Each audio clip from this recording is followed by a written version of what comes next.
আজকে তোমাদের মাঝে আবারও একটা নতুন রেসিপি নিয়ে হাজির হয়ে গেলাম। হ্যালো এভরিওয়ান, আসসালামু আলাইকুম, welcome back to my channel. তো আজকে আমি তোমাদের সাথে শেয়ার করব রাঁধুনি ফিরনি মিক্স। কীভাবে খুব সহজে ঘরে এই ফিরনি মিক্সটি রান্না করি সেই টিপসটা তোমাদের সাথে শেয়ার করব। অনেক সহজেই কিন্তু তোমরা রান্না করে নিতে পারো কোনো ঝামেলা ছাড়াই। তো এখানে দেখতেছো প্রথমে আমি একটা রাঁধুনি মিক্সের প্যাকেট নিয়ে নিয়েছি। এখন এই প্যাকেটটা আমি খুলব। এটা কিন্তু বেশি দাম নেয় না, মাত্র 70 থেকে 80 টাকা। আর এর কথায় আছে না, একের ভিতর সব, এই একটি প্যাকেটের ভিতরেই সব রয়েছে।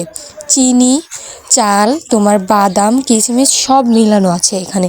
তোমার এক্সট্রা করে কোনো চিনিও অ্যাড করতে হবে না, এক্সট্রা করে কোনো বাদামও দিতে হবে না।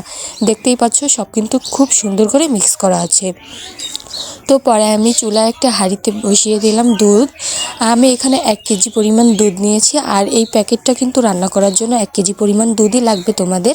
তো এই যে দেখতেই পাচ্ছ আমার দুধটা আমি প্রথমে ভালো করে জাল করে নিচ্ছি।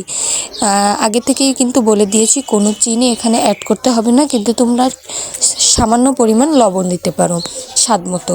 তো এই যে দুধটা ভালো করে জাল হয়ে যাওয়ার পরে এখন আমি সেই রাঁধুনি ফিরনি মিক্সটা দিয়ে দিব, আর দিয়ে ভালো করে নাড়াচাড়া করে খুব সুন্দর করে রান্না করে নিতে হবে। আর বারবার নাড়াচাড়া করতে হবে যাতে নিচে না লেগে যায়। তো এটাকে দিয়ে খুব ভালো মতো জাল করে নামিয়ে নিব। আর মাটির চুলায় রান্না খেতে কিন্তু অনেক ভালো লাগে। তোমরা যারা যারা মাটির চুলায় রান্না খেয়েছো অবশ্যই কমেন্টে জানিও। এই জন্যই আমি আজকে মাটির চুলায় ফিরনি রান্না করতেছি। তো চলো, এরপর দেখতেই পাচ্ছ আমার ফিরনিটা কিন্তু প্রায় হয়ে আসছে। তো এই হলো ফাইনাল লুক। আর তারপরে দেখার সৌন্দর্যের থেকে আমি উপরে আরও কিছু বাদাম দিয়ে দিলাম, কিন্তু তোমরা চাইলে নাও দিতে পারো। এখন পরিবেশন করার পালা।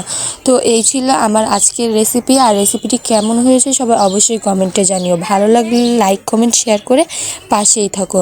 আর তোমরা যারা যারা এখনও মাটির চুলায় ফিরনি মিক্সটা ট্রাই করোনি অবশ্যই একবার হলেও ট্রাই করে দেখো। তো নতুন কোনো রেসিপি দেখতে অবশ্যই আমার চ্যানেলে চোখ রাখো।